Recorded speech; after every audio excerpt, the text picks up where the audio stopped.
Bienvenue à toutes et tous, bienvenue à ces rencontres Sciences Po Sud-Ouest. Alors, elles tiennent d'habitude à l'Institut d'études politiques, mais elles sont une fois par an, je crois, délocalisées. Et cette fois, c'est donc ici à Arcachon. On remercie d'ailleurs la mairie de nous accueillir. Sophie Devilliers, vous êtes là, bonjour. J'en profite pour vous présenter, maire adjointe à l'environnement et au développement durable de la ville d'Arcachon. Vous représentez la ville. Voilà, vous aurez peut-être l'occasion d'ailleurs, si vous souhaitez, de vous exprimer. Pourquoi délocaliser ici? Bien tout simplement parce qu'on va parler d'érosion, du recul du trait de côte. Alors on est donc sur le terrain, on est là où ça se passe, même si la commune d'Arcachon, en tout cas dans ses limites, n'est pas la plus concernée par ce phénomène. En revanche, tout près d'ici, la commune voisine de la Teste-de-Buch, elle, est très concernée, comme par exemple aussi les Chats-Ferrés.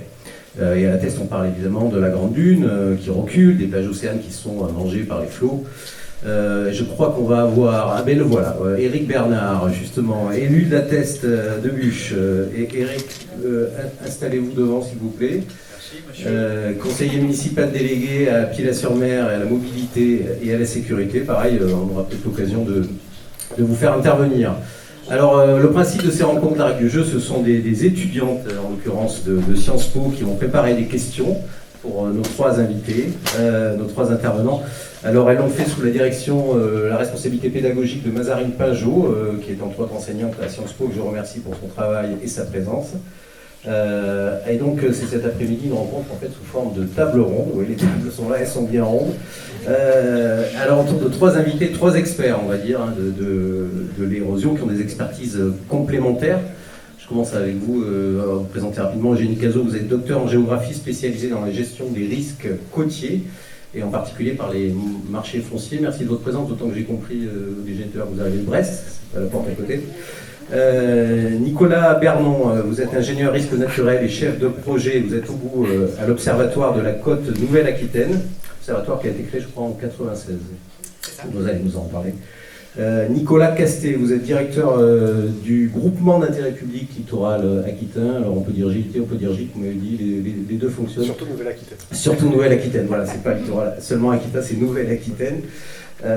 Voilà, et c'est 970 km de côte, je crois, c'est ça. Alors on va poursuivre les présentations avec les questions de nos étudiantes et on va commencer avec Mel Shelley. Bonjour, pourriez-vous nous expliquer pourquoi vous avez décidé de travailler sur les enjeux autour de l'érosion du littoral? Allez, qui commence? Qu'est-ce qui vous a pris? Les enjeux, c'est pas moi. Bonjour à toutes et tous. Avant de démarrer ma thèse à l'Université de Bretagne occidentale il y a quelques années, j'ai travaillé au ministère de la Transition écologique, qui ne s'appelait pas comme ça à l'époque, parce qu'il change tout le temps de nom. Et j'y suis rentrée comme stagiaire et j'ai passé en tout 2 années. Et c'est lors de mon passage dans ce ministère à la Direction générale de la prévention des risques que j'ai découvert les problématiques, on va dire, liées au littoral, et notamment à l'érosion côtière, parce que j'y étais sur la période janvier 2015, janvier 2017, et c'est à cette période notamment que le signal, la problématique liée au signal à Soulac-sur-Mer a commencé à pas mal agiter le quotidien des services avec lesquels je travaillais au ministère. Et du coup, j'ai trouvé ça vachement intéressant, les risques, les prix de l'immobilier, les enjeux positionnés sur le littoral métropolitain. Et c'est pour ça que j'ai ensuite orienté mon travail doctoral sur ces questions. Voilà pour moi. Très bien, Nicolas Bernon. Alors moi, j'ai eu une approche un peu différente. On va dire assez naturellement, c'était plutôt la notion de service public.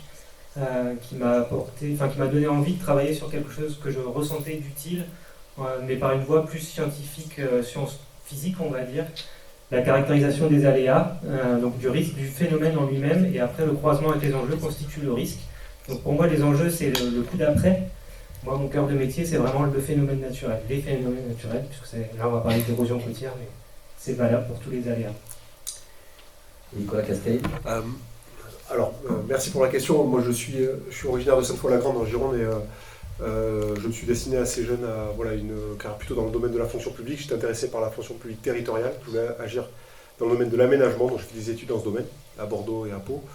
Et quand on est de Gironde ou de Dordogne ou du Lot-et-Garonne, on profite du littoral, pas autant que la plupart d'entre vous qui êtes sur place, mais évidemment on est attiré par ces espaces qui sont spécifiques. Et quand on travaille dans le domaine de l'aménagement du territoire, c'est vrai que le cas de figure très particulier du littoral, pour celui de la montagne également, sont des cas très étudiés. Et quand j'ai eu la possibilité d'intégrer la structure qui était en création, qui est le GIP Littoral de Nouvelle-Aquitaine, ça fait 12 ans maintenant que j'y travaille. J'ai sauté sur l'occasion. Voilà, j'ai vraiment voulu travailler sur cet objet qu'est le littoral et la gestion du littoral. Pas sur l'érosion en particulier, mais l'érosion nous a rattrapés. Alors une question complémentaire d'ailleurs sur vous d'Anouk Serrano. Merci, bonjour et merci de votre présence. Alors, vous avez tous les trois respectivement au moins fait vos études sur une région du littoral atlantique, la Gironde ou la Bretagne, il semblerait. Peut-être avez-vous grandi près du littoral. Surtout, vous travaillez tous les trois sur la question de l'érosion, nous l'avons dit. Quel est votre rapport à l'océan? Est-il ami? Est-il ennemi? Un peu des deux, peut-être? Et vous avez le micro, c'est à vous. Ami ou ennemi? Je me lance. Alors, je ne surfe pas, mais mes enfants surfent. J'ai profité du littoral en tant que vacancier, en tant qu'estivant, comme la plupart des habitants de la région. Alors, ça se passait plutôt sur soit du côté de l'Ège, soit dans le sud des Landes, mais au gré de l'organisation familiale et très souvent dans la région, malgré tout. L'océan, on en parlait à la table, l'océan, évidemment, c'est autant de souvenirs d'excellents moments passés en famille, d'enfance, plus tard, etc. C'est aussi des moments de hantise et des moments difficiles. Les baïnes, des situations compliquées à la plage, etc. Donc il y a ce rapport ambivalent à un objet qui fascine en réalité. Voilà. Jenny Cazot, allez-y. Pour ma part, je vis maintenant en Bretagne, mais je suis originaire des Landes. Rapport à l'océan, dans la petite enfance, la plage avec la famille sur la côte landaise. Aujourd'hui en Bretagne, un rapport assez quotidien au littoral parce que je vis et je travaille vraiment à proximité immédiate de la mer. Donc vraiment un rapport d'attraction. Et après, comme l'a dit Nicolas, la mer c'est un objet ambivalent. C'est quelque chose que je reprends pas mal d'ailleurs dans mon travail de thèse comme concept. C'est-à-dire que c'est à la fois un espace attractif, mais qui pourrait aussi être vu comme répulsif du fait des risques auxquels il nous expose. Et aujourd'hui, même moi-même, je vois plus le côté, on va dire, attractif de cet espace que ses conséquences plus négatives. Mais voilà. Nicolas Vernon. Merci. Je vais faire court, ça a été déjà pas mal dit. En fait, oui, sur le côté fascinant de l'océan, de l'objet qui nous dépasse, qu'on ne peut pas contrôler, avec lequel il faut composer. Voilà, et je suis surfeur, et voilà, tout le bien-être que ça vous procure quand vous allez à l'océan, je pense que tout le monde ressent ça aujourd'hui, l'immensité, quand il y a une tempête, le côté fascinant. Voilà, je partage toute cette réflexion-là. Alors on va savoir un peu plus sur votre travail, les organismes que vous représentez, Melch. Alors Nicolas Vernon, vous travaillez au sein de l'Observatoire de la Côte de Nouvelle-Aquitaine. Pourriez-vous nous parler un peu du rôle de cet observatoire et des travaux, publications réalisés dernièrement par l'Observatoire? Oui, alors je me dois quelque part de aussi citer comment cet observatoire fonctionne. Cet observatoire est financé par l'Union européenne via les fonds FEDER, l'État en Nouvelle-Aquitaine, la région Nouvelle-Aquitaine, les 4 départements littoraux, le CIBA, le syndicat intercommunal du bassin d'Arcachon, le BRGM et l'ONF financent donc l'observatoire de la Côte de Nouvelle-Aquitaine, et le BRGM et l'ONF sont les porteurs techniques, donc réalisent un programme d'action annuel de l'observatoire de la Côte de Nouvelle-Aquitaine. C'est donc un projet, on a 3 missions: observer et étudier, mieux comprendre la dynamique côtière, donc en fait on fait des acquisitions de données et puis on les analyse. La seconde mission est d'assister les acteurs de la gestion du littoral, les collectivités notamment, au travers d'expertise à la demande, mais aussi dans leur démarche de planification territoriale ou de gestion du risque en tout cas. Et la troisième mission est de valoriser et sensibiliser donc, nos travaux de l'Observatoire et les données qu'on acquiert, mais aussi celles qui sont acquises par la puissance publique. Voilà les 3 missions. Et vous parliez de dernières publications. L'une des plus récentes, c'est notamment l'impact de l'hiver 2023-2024 sur le littoral, puisqu'on a acquis des données spécifiques pour pouvoir les caractériser précisément, qui était donc le 3e hiver le plus intense depuis 2008 que l'on a connu. Bon, vous êtes vous-même du BRGM, hein, c'est ça, vous êtes Oui. Ingénieur. Moi, je suis ingénieur au BRGM, donc le Bureau de recherche géologique et minière, établissement public. Donc c'est un nom complément. Oui, toujours Monsieur Bernon. Quelles sont vos méthodes de travail et comment travaillez-vous sur le terrain avec les populations concernées par l'érosion? On ne travaille pas directement avec les populations, on les informe quand on est sur le terrain, effectivement, et qu'on vient nous poser des questions, on le fait bien volontiers. Nous, notre travail, c'est de mesurer des descripteurs ou des marqueurs du paysage qui nous permettent de mieux comprendre l'évolution du littoral. Donc on a différents instruments de mesure pour ça. Parfois en y allant nous-mêmes physiquement, aujourd'hui aussi en faisant des prestations de services pour acquérir des données topographiques, par exemple, sur de très grandes surfaces, sur toute la bande côtière de Nouvelle-Aquitaine. Donc voilà comment on travaille concrètement avec des données techniques, soit qu'on acquiert, soit qu'on sait acquérir pour nous. Et après, on les analyse. Et ça nous permet de mieux comprendre quels sont les processus à l'origine du démantèlement des falaises, parce qu'elles sont présentes, de l'érosion côtière qui s'applique sur le littoral sableux, comme les coraux lunaires qu'on a en Gironde et dans les Landes, ou encore l'évolution des marées maritimes du bassin d'Arcachon ou de Charente-Maritime. Les chéniers. On avait une question aussi pour vous, Eugénie Cazot. En tant que chercheuse géographe, quel regard ou quel point de vue apportez-vous sur les enjeux autour de l'érosion du littoral qui peuvent sembler à première vue souvent plutôt appartenir plutôt au domaine technique et naturel que social? Question pas simple. Alors pour préciser aussi mon profil, je suis toujours chercheuse associée dans le laboratoire dans lequel j'ai effectué ma thèse de doctorat à l'UBO. Aujourd'hui, j'ai basculé à l'Ifremer, donc je fais moins de recherches sur les risques côtiers que je l'aimerais. Mais voilà, c'était une petite parenthèse concernant mon statut actuel. Après, votre question, c'était sur le côté... Sur les enjeux, le côté plus naturel, plus technique que naturel ou social. Vous avez simplement faire un métier qui est vraiment plus technique. Moi, j'ai fait une thèse en sciences humaines. La géographie, c'est une discipline qui relève des sciences humaines. Donc, ça prouve que c'est Tout à l'heure, Nicolas disait que lui, il s'occupait de la caractérisation de l'aléa et du phénomène physique.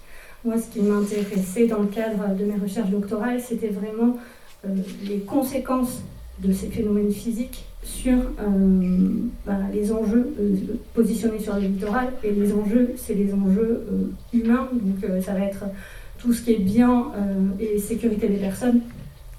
Et du coup, comme on l'a dit tout à l'heure, pour qu'il y ait risque, il faut qu'il y ait aléa, mais aussi il faut qu'il y ait enjeu. Donc il n'y a pas que la composante physique. Et du coup, c'est vraiment les enjeux qui font l'existence du risque.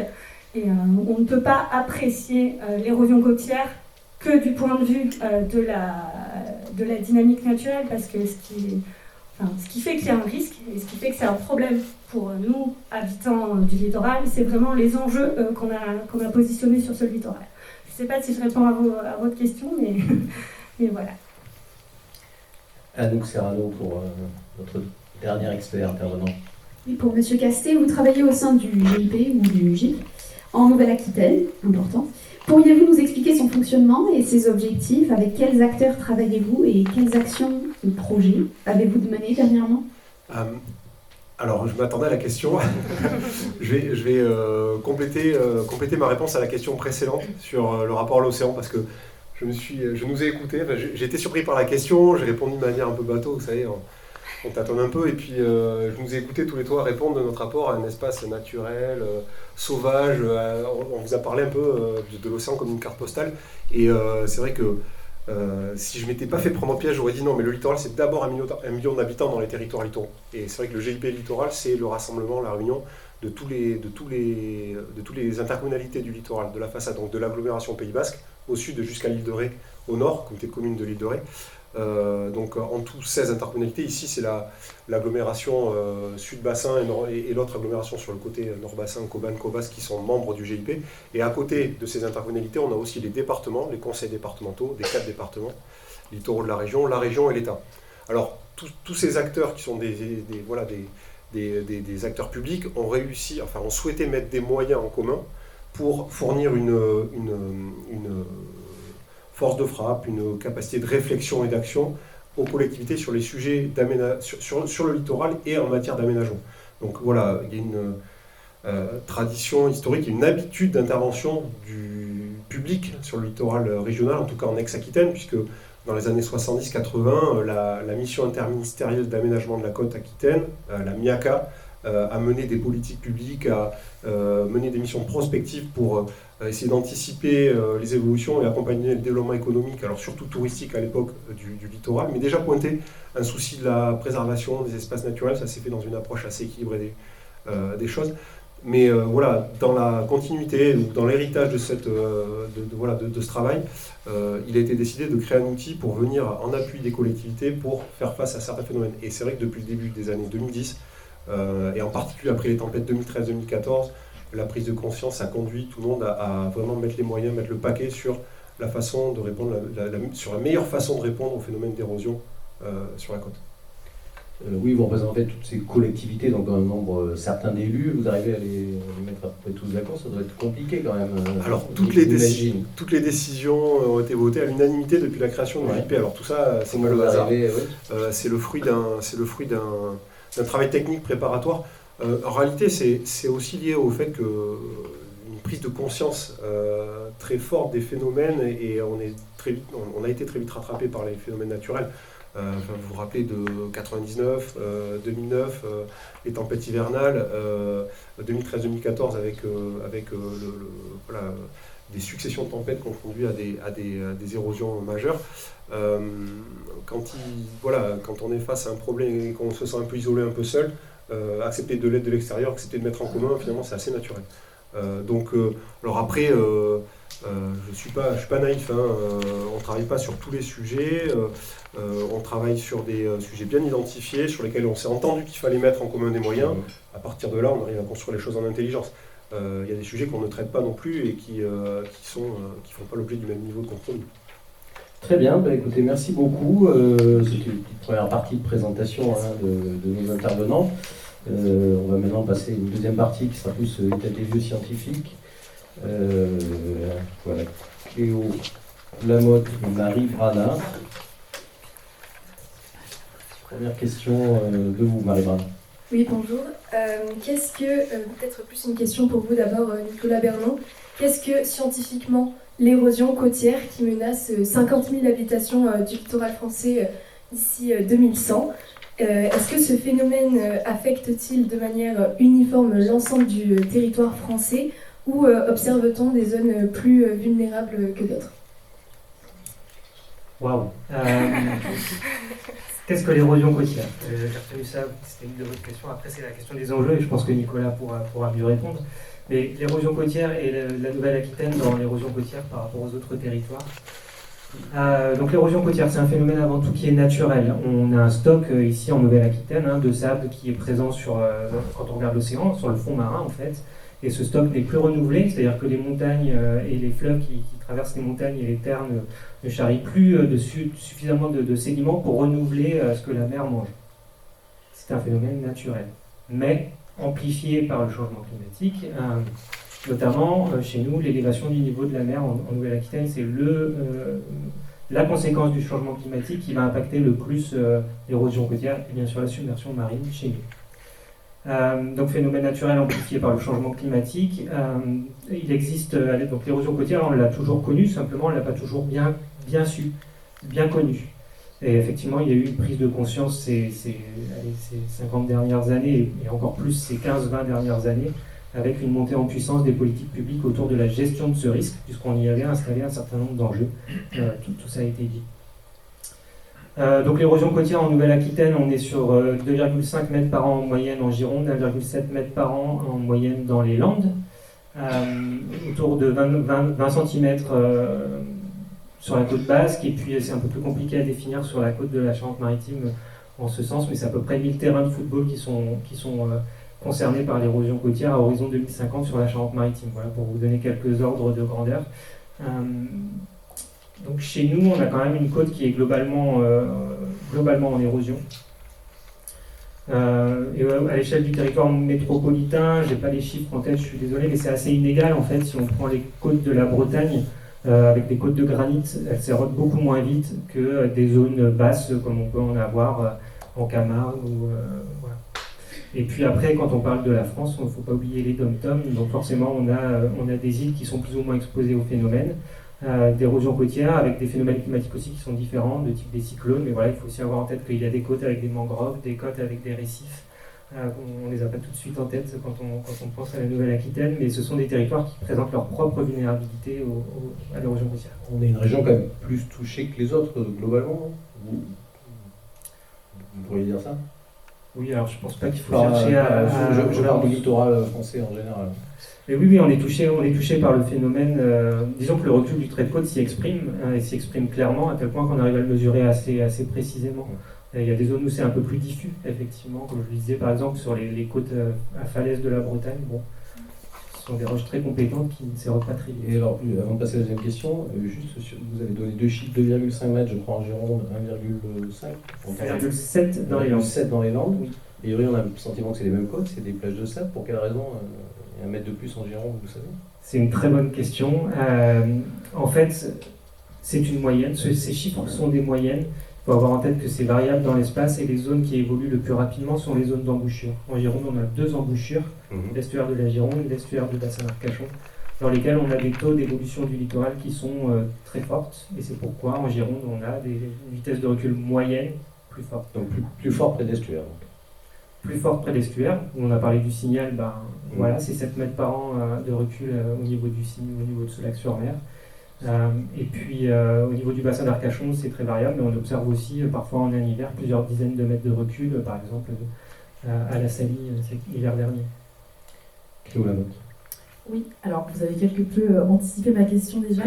Moi je voulais vous poser la question justement des causes de l'érosion du littoral et les impacts du changement climatique, donc je ne sais pas si vous allez pouvoir ajouter quelques détails là-dessus. Et aussi du coup, comme vous l'avez déjà mentionné, sachant que le sable est la seconde ressource minérale la plus exploitée par l'homme après l'eau, quels sont les risques liés à son extraction massive sur le littoral de la Nouvelle-Aquitaine? Je vais répondre à la deuxième partie de la question. La première, voilà, je pense que ce qu'il faut retenir, c'est que ce qui va nous toucher en premier lieu chez nous en Nouvelle-Aquitaine, ça va être l'élévation du niveau de la mer, l'impact des phénomènes naturels, donc les tempêtes sur la côte, va être augmenté essentiellement du fait de l'élévation du niveau de la mer. Il y a d'autres phénomènes qui vont arriver avec le changement climatique, l'évolution des états de mer, les régimes de tempête, leur intensité, mais a priori ces choses-là seront quand même moins impactées par le changement climatique que l'élévation du niveau de la mer. À ce stade, au jour des connaissances, enfin voilà, au vu des connaissances actuelles. Et donc votre deuxième partie de la question, c'était, sur l'extraction. Oui, l'extraction massive du sable. Alors on sort un petit peu du thème en fait de l'érosion côtière. D'une manière générale, toute intervention anthropique sur le littoral va avoir un impact. Donc quand on construit des ouvrages, par exemple, va modifier la dynamique côtière et va avoir des impacts. Maintenant, lorsqu'il y a des extractions qui sont réalisées sur l'avant-côte, donc sur les zones qui sont submergées, il peut y avoir des impacts à la côte. Il y a des études réglementaires qui sont, et donc scientifiques, mais dans un cadre réglementaire qui sont réalisées pour en juger les impacts potentiels. Et voilà, après, ce sont des choses, voilà, tout ça pour dire que ce sont des choses qui sont réglementées, qui sont étudiées et qui sont réalisées à la lumière de ces éléments. Il y a d'autres éléments, bien sûr, qui rentrent en ligne de compte, mais là, on sort du cadre scientifique. Juste peut-être un complément sur le déficit du stock sédimentaire, en fait, le manque de sable. Vous disiez, il me semble au début que c'était un phénomène naturel, que sont rajoutés les autres phénomènes, c'est-à-dire l'augmentation de l'eau, peut-être la recrudescence des tempêtes, mais est-ce que ce déficit sédimentaire, il ne s'est pas accentué ces dernières années, ou c'était pareil il y a 100 ans On n'a pas le recul d'observation suffisant pour en juger. Néanmoins, il n'y a pas de raison aujourd'hui de penser qu'on a plus d'érosion aujourd'hui qu'avant. Par contre, on a des éléments plutôt qui vont vraiment dans le sens que ça va être pire dans les prochaines années par rapport à la période historique. Pourquoi? Encore une fois, à cause de l'élévation du niveau de la mer, je vais donner qu'un chiffre. À l'horizon 2050, le niveau de la mer va s'élever d'environ 20 cm. Ça, on peut quasiment dire que c'est une certitude, on est à peu près à 4 mm par an d'élévation du niveau de la mer actuellement, et ça va s'accélérer. Donc 20 cm à l'horizon 2050, 20 cm d'élévation du niveau marin, c'est ce qu'on a connu entre le début du 19e siècle et 2018. Pour vous montrer en fait la trajectoire qui est non pas exponentielle, mais voilà, l'accélération forte de l'élévation du niveau de la mer. Et donc ça va faire que le niveau de la mer étant plus haut, il va avoir un impact plus important sur l'attaque des littoraux. Et donc c'est pourquoi il y aura un impact plus important des phénomènes à la côte dans les prochaines décennies. Autre question, Marie Brana. Oui, d'un point de vue scientifique, on en a déjà un peu parlé avec vos méthodes de travail, mais je ne sais pas si vous voulez revenir dessus sur les méthodes utilisées pour mesurer et suivre l'évolution du trait de côte. Et du coup, on a déjà parlé des prévisions, mais concernant le risque de submersion en Nouvelle-Aquitaine. Ok, il y a deux aléas de risque dans votre question, la submersion marine et le recul du trait de côte. Peut-être pour bien comprendre comment on mesure l'évolution du littoral, il y a plusieurs façons de le faire, c'était votre question, comment on fait. On va regarder certains éléments du paysage et on va étudier leur évolution dans le temps. Si on prend les cordons dunaires, ce qu'on va regarder, ça va être par exemple le pied de dune, donc cette rupture de pente entre la falaise dunaire et la plage. Et c'est cet objet-là qu'on va regarder dans le temps et qui va nous permettre de déterminer une vitesse d'évolution. Mais il y en a bien d'autres. On pourrait regarder la végétation, on pourrait regarder, donc sur la dune par exemple, on pourrait regarder la largeur de la plage. Voilà, d'autres éléments du paysage qui nous permettent de caractériser une évolution. Et qu'on regarde, mais on va dire la plus commune sur les cordons dunaires, ça va être le pied de dune. Sur les falaises, de la même manière, ça va être le sommet de falaise, sommet d'instabilité rocheuse qui est la manifestation de l'érosion sur les côtes à falaise. Et donc dans les marais maritimes, c'est là où on va faire le pont vers la submersion marine. Effectivement, d'autres marqueurs du paysage vont traduire une évolution de la côte, et notamment parce que la submersion de certaines zones va augmenter avec l'élévation du niveau marin ou lors des phénomènes climatiques. Et donc là, on peut regarder par exemple les communautés végétales qui peuplent de ces zones maritimes. Et voilà, il y en a qui aiment le sel, il y en a qui n'aiment pas le sel. Et quand on regarde la progression de ces communautés végétales, on peut voir comment évolue le littoral face à la submersion dans les zones naturelles. Oui, alors, plusieurs approches sont mises en œuvre concernant justement la gestion de cette érosion littorale, autant des solutions d'innovation technologique, comme les digues, le remblaiement, à des solutions plus fondées sur la nature, qui visent à renforcer le littoral et à stabiliser le trait de côte. Dans les grandes lignes, est-ce que vous pourriez nous parler de ces différentes stratégies et leurs principes? Quelle est leur efficacité à court, à long terme? Et dans quelle mesure est-ce qu'elles sont durables et efficaces face aux enjeux du changement climatique? Alors, plusieurs d'entre vous, peut-être commencer par vous sur la stratégie Nicolas Castet, et évidemment, vous pouvez aussi intervenir sur les questions. Oui, je pense qu'ils seront heureux de pouvoir compléter. Je vais essayer de répondre rapidement. Je peux faire un tout petit pas en arrière? Oui, bien sûr. Il y a deux, encore une fois, il y a deux choses moi, qui m'ont frappé dans l'échange et sur lesquelles je voudrais revenir. Vous avez utilisé le terme extraction de sable, je crois que c'est. Vous avez parlé du terme extraction de sable, et c'est vrai qu'il y a eu des reportages, pas mal d'infos qui ont circulé sur le fait que le sable est une ressource très exploitée. Je voudrais quand même casser des idées reçues parce que ici en France, et Nicolas l'a bien dit, il y a un cadre réglementaire qui fait qu'on ne peut pas faire n'importe quoi. Dans certaines régions du monde, on va chercher le sable sur la plage pour la construction. Ici, c'est pas le cas. Donc voilà, je voulais juste faire la distinction entre extraction et des choses dont je vais parler tout de suite là sur la gestion du sédiment, comment on gère le sédiment, mais en circuit fermé d'une certaine manière. Et le deuxième point, c'est pour rebondir sur ce que disait Nicolas sur les effets du changement climatique et de l'élévation du niveau de la mer, en particulier sur l'érosion. c'est la distinction entre ce qu'on peut constater et ce qu'on entend beaucoup en termes d'impact de la réduction des émissions de gaz à effet de serre. Si on arrive à remplir nos objectifs sur la réduction des émissions de gaz à effet de serre, dans le domaine de la température, on va réussir à stabiliser les choses. Grosso modo, si on arrête d'émettre des gaz à effet de serre, à un certain niveau, la température va s'arrêter à un certain niveau. Sur l'élévation du niveau de la mer, c'est pas la même chose. On est dans une logique d'inertie qui fait que même si tout s'arrête demain, le niveau de la mer va continuer à augmenter. Donc ça, c'est une pression. On pourra peut-être y revenir, mais voilà, c'était un point important et qui montre que ces phénomènes, on les prend pas à la légère aussi parce qu'on sait qu'à l'avenir, ils vont aller en s'amplifiant. Et donc sur les réponses, les modes de gestion, c'était un peu la question. Alors il se trouve que quand on a commencé à travailler collectivement avec tout le club d'acteurs dont je vous ai parlé tout à l'heure, tous les territoires de la région, et en lien avec les experts, dont le BRGM au sein de l'Observatoire de la Côte-Aquitaine, on a essayé de se mettre d'accord sur les termes, sur le vocabulaire. C'est important pour s'entendre entre nous sur, notamment pour les financeurs, qu'est-ce que j'aide moi dans le cadre de ma politique ou pas, qu'est-ce que je financerai ou pas, et donc pour les collectivités, quand elles communiquent l'une avec l'autre, voilà, que ce soit les mêmes termes qu'on utilise. Et on est parti sur différentes familles de modes de gestion, vous avez commencé à les esquisser. Il y a tout ce qui relève de la lutte active. Alors on peut distinguer ce qui relève de la lutte active dure avec les travaux d'ingénierie, de génie côtier. Ici, il y a des musoirs, vous entendez parler de tout ça, les musoirs, les digues, les enrochements, les épis, etc. On a la lutte active souple, donc une autre catégorie qui consiste à plutôt être dans la lutte active, donc une action quand même dynamique, énergique de l'homme qui coûte aussi, mais qui consiste à prendre du sable quelque part, le déplacer. On est sur un terrain où cette méthode est utilisée, hein, à l'échelle du bassin d'Arcachon, le CIBA déplace du sable d'un point A à un point B dans une logique voilà, de réponse au phénomène. Et à côté de ces familles, on a aussi tout ce qui relève de l'évolution, de l'accompagnement des processus naturels.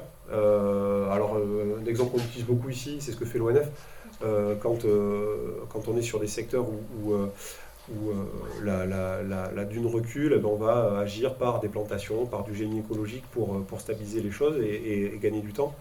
Et une des familles, en termes de mode de gestion qui fait beaucoup parler, c'est celle du repli stratégique. Mais dans d'autres domaines, on parle de réduire la vulnérabilité. La notion de risque a très bien été expliquée par Eugénie. Pour qu'il y ait un risque, il faut qu'il y ait un aléa, mais qu'il y ait un enjeu menacé par cet aléa. On peut aussi agir sur l'enjeu. Quand il s'agit d'un bien isolé, quand il s'agit d'un équipement public qu'on peut envisager à une certaine échéance de déplacer, je pense que c'est une station d'épuration, plutôt que la laisser réinvestir au même endroit et la protéger, on peut décider de la déplacer, de la mettre ailleurs. Voilà, donc en l'occurrence, ces solutions-là, elles commencent à voir le jour. Elles sont plus faciles à mettre en œuvre quand il s'agit d'enjeux publics, de biens publics, puisque la collectivité ou l'acteur public peut agir directement dessus, quand il s'agit de biens privés. Quand il s'agit de biens privés, se pose la question un peu délicate du patrimoine. On a vu le temps que ça a pris au niveau de l'immeuble à Soulac, voilà, pour trouver un accord acceptable pour les propriétaires qui sont chez eux. Voilà, donc rien ne peut se faire sans leur accord, tant qu'ils sont propriétaires. Avant de passer à l'autre question, est-ce que vous avez le sentiment, c'est peut-être pour vous trois, qu'il y a une sorte de bataille idéologique entre ceux qui veulent absolument défendre et ceux qui disent finalement, voilà, accompagnons, laissons faire à la nature. C'est des choses qu'on voit nous ici, voilà, ceux qui sont partisans de mettre des digues, même si on sait qu'on ne va pas mettre un mur de l'Atlantique sur les plages. C'est moi que ça va. À vous, par exemple, alors, je pense parce que j'ai déjà discuté avec le président du GIP et il avait évoqué cette question, effectivement. À vous et aux autres. Hein. Il y a une question de représentation. Enfin, quel que soit le sujet de société, il y a une question de représentation. Enfin, on s'appuie sur un système de valeurs, enfin, les débats s'appuient sur un système de valeurs. Tout le monde n'a pas la même vision des choses. Vous voyez, enfin, vous nous avez demandé quel était notre rapport à l'océan, on nous a parlé comme des touristes. On ne nous a pas parlé comme des habitants. Et je pense que voilà, la position d'un individu, d'un citoyen lambda du territoire ne va pas être la même s'il habite en première ligne, dans un bourg rétro-littoral, du territoire littoral, ou s'il habite à Bordeaux ou à Paris. Donc, bon, voilà, donc le rapport à l'objet qu'on traite est différent.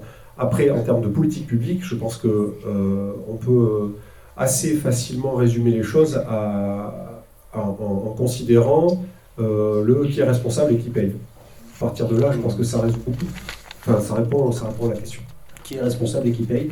d'ailleurs. Une question. Je me suis tiré une balle dans le pied là. Donc voilà, bon, il y a des politiques publiques en place qui régissent le niveau de responsabilité. Sur le littoral, on s'est beaucoup appuyé pendant longtemps sur un vieux texte de 1807 qui prévoit que les riverains sont responsables de l'entretien des berges et des rives au droit de leur propriété et qui est toujours en vigueur. Depuis, les choses ont quand même évolué et je pense que ce qu'il est important de retenir, et c'est un point quand même majeur, c'est que en fonction de l'aléa, on ne va pas être sur le même type de cadre réglementaire. Quand il s'agit de submersion, on assimile la réponse au phénomène de submersion à tout le cadre d'action lié aux inondations. Et ça, c'est quelque chose d'assez récent qui est issu de l'immédiat après Xynthia, la tempête de Charente-Maritime la tempête qui a impacté la Charente-Maritime et la Vendée en provoquant un drame humain considérable, plus de 40 décès sur l'événement, et qui a conduit à raccrocher le phénomène de submersion à la politique de gestion des risques naturels majeurs et en appliquant les outils de gestion des inondations. Là, dans ce domaine-là, depuis, le législateur a considéré que c'était, en matière de prévention des inondations, à la collectivité de niveau intercommunal d'avoir la compétence, on appelle ça la compétence GEMAPI, pour gestion de l'eau et des milieux aquatiques et prévention des inondations. Voilà, GEMAPI. Dans ce domaine-là, on peut considérer que l'agglomération est... Alors, une précision pour le territoire qui nous intéresse aujourd'hui, il y a possibilité de délégation de la compétence ou de renvoi à d'autres structures. Là, en l'occurrence, voilà, ça se pratique soit au département, soit... En matière de gestion de l'érosion, il a fallu faire avec ces anciens textes et les habitudes de travail des collectivités en fonction des situations locales, avant que la loi climat et résilience change un peu la donne depuis 2023, depuis 2021, l'été 2021, le temps passe vite. Et là, dans ce domaine-là, désormais, alors que en matière de prévention des risques, et c'était l'État qui établissait les documents de prévention des risques avec les PPR, c'est aux collectivités locales de définir les zonages d'exposition à l'érosion et à les intégrer dans leurs documents d'urbanisme. Donc il y a des évolutions. Je pense qu'on peut simplement se contenter de dire que submersion et érosion, c'est pas le même cas, et les choses sont très mouvantes, évoluent au gré des textes. GEMAPI, c'est 2017. Loi climat résilience 2021, les choses sont très dynamiques. Juste avant de passer à la question suivante, vous souhaitez vous exprimer, Gilles Cazot ou Nicolas Bernon, sur le sujet ou... Non, je n'ai pas forcément grand-chose à rajouter, si ce n'est que les deux aléas de submersion marine et d'érosion côtière sont dissociés dans les textes réglementaires. Comme l'a dit Nicolas, l'érosion côtière est aujourd'hui traitée avec des outils de planification et d'aménagement du territoire, pour être très schématique, depuis la loi climat et résilience de 2021, alors que la submersion marine est traitée avec des outils de gestion des risques naturels, à l'image par exemple des inondations d'origine fluviale. Et finalement, c'est une distinction qui est surtout réglementaire et qui est un peu artificielle, parce que c'est des aléas qui sont finalement très imbriqués en termes de phénomènes. Alors, peut-être que la région Aquitaine, ex-Aquitaine, n'est pas le meilleur exemple de cette imbrication extrêmement étroite de ces deux aléas. Mais si vous allez en Bretagne, si vous allez en Charente-Maritime, le département voisin, vraiment la conjonction est très forte. Et l'érosion côtière nourrit la submersion marine et inversement. Donc voilà, il y a une distinction qui est plus réglementaire et qui est un petit peu artificielle finalement, et qui après en termes de gestion, ça a des implications et ça rend des fois un petit peu l'action publique complexe, on va dire. C'est vrai, souvent complexe, vous avez raison. Une autre question, Marie Brunner.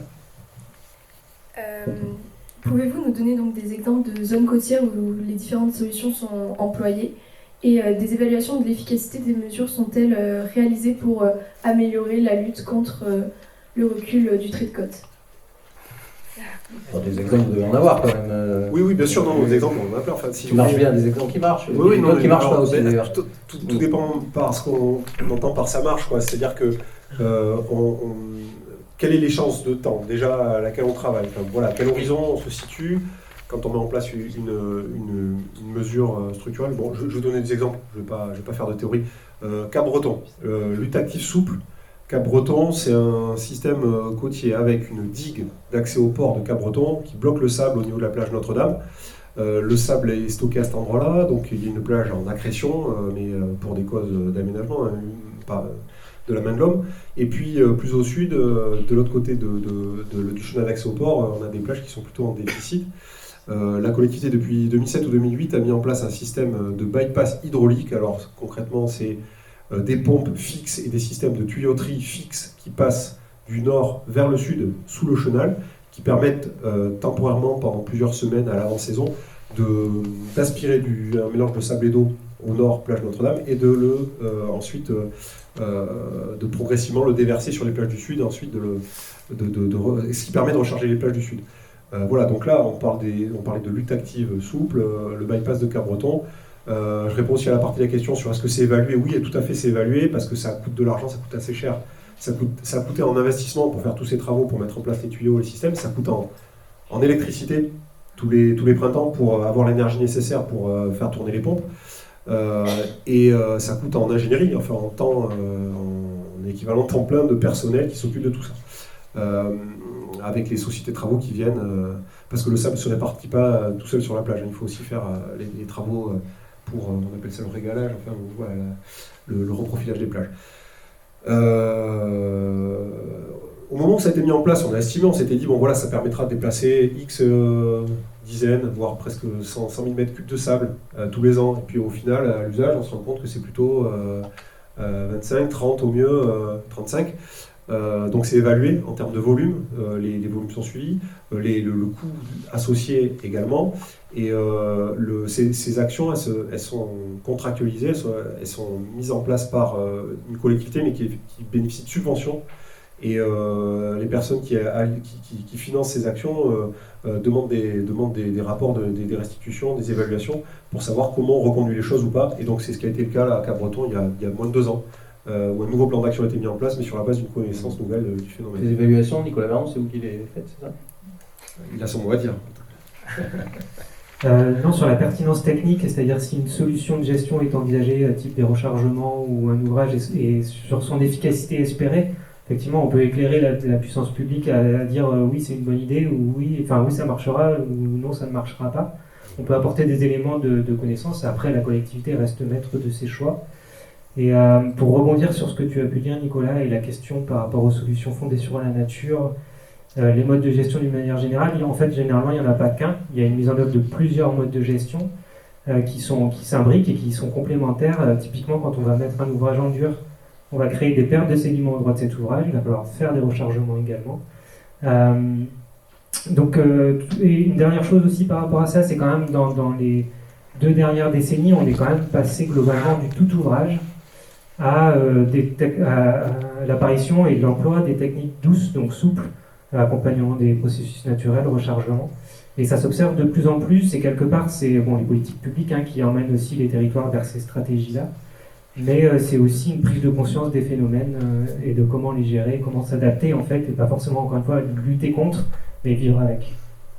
Juste un petit mot avant de passer à la question suivante sur le réensablement. Alors, je ne sais pas qui peut répondre. On voit souvent ici, parce que je vous le dis, parce qu'on a des retours de lecteurs, ils constatent qu'on réensable et ça coûte parfois plusieurs centaines de milliers d'euros, et au bout de 2 tempêtes, il n'y a plus de sable. Tout ce qu'on a fait, ça ne sert plus pas à grand chose. C'est le but. C'est le but, oui, c'est ça. Ouais, disons que en fait, quand on réensemble, c'est dans l'idée que justement la solution est temporaire et qu'elle joue le rôle de moi, la meilleure image qui me vient à l'esprit, c'est celle d'un fusible ou d'une soupape. C'est-à-dire que au moment de la tempête, ça vient impacter le cordon dunaire artificiel qu'on a constitué. Typiquement Cap-Breton, l'endroit dont je vous parlais tout à l'heure, au niveau du sud, Santocha, il y a un merlon, un cordon dunaire qui a été reconstitué. À un certain niveau d'impact de la tempête à la côte, c'est ce sable-là qui part. Et on peut envisager de le reconstituer. Alors du coup, c'est à bien calibrer, c'est à bien mesurer. Et effectivement, ce que vous dites sur le coût, c'est un débat qui y compris a lieu autour de la table quand la solution est proposée. Combien ça coûte mais pas combien ça coûte dans l'absolu, combien ça coûte en comparaison de ce que ça permet de tenir, de la valeur de ce qui est protégé à l'arrière, ça c'est un critère qui est pris en compte.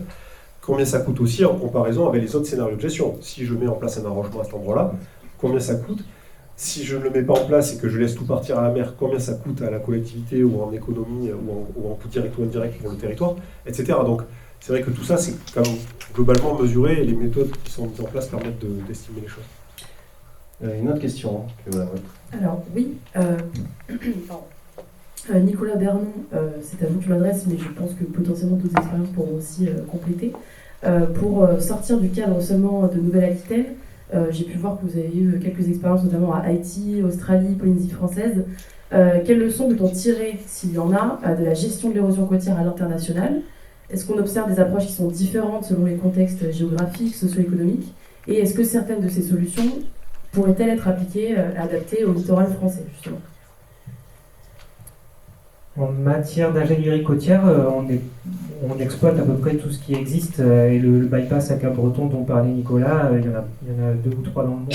Voilà, donc on est à peu près au fait. Après, en matière d'emploi de ces techniques, les États-Unis en tête sont incroyablement mettent en œuvre toutes les solutions dans des proportions qui sont au-delà de celles que l'on met nous, que ce soit en termes d'ouvrage ou de rechargement.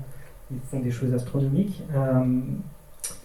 Et bien sûr, il y a des territoires qui ne font rien du tout parce qu'ils n'en ont pas les moyens. Et puis il y en a qui n'auront de toute façon pas le choix, notamment tout ce qui est zone basse, atoll, Kiribati en tête, dans le Pacifique Ouest.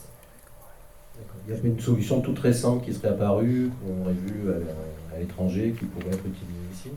Non, il n'y a pas de... L'idée, c'est vraiment... Non, se donner le temps pour pouvoir, encore une fois, s'adapter et faire les bons choix de gestion le plus tôt possible pour qu'on soit adapté le plus tôt possible. Et c'est l'objet des stratégies de gestion du littoral. Question de Marie.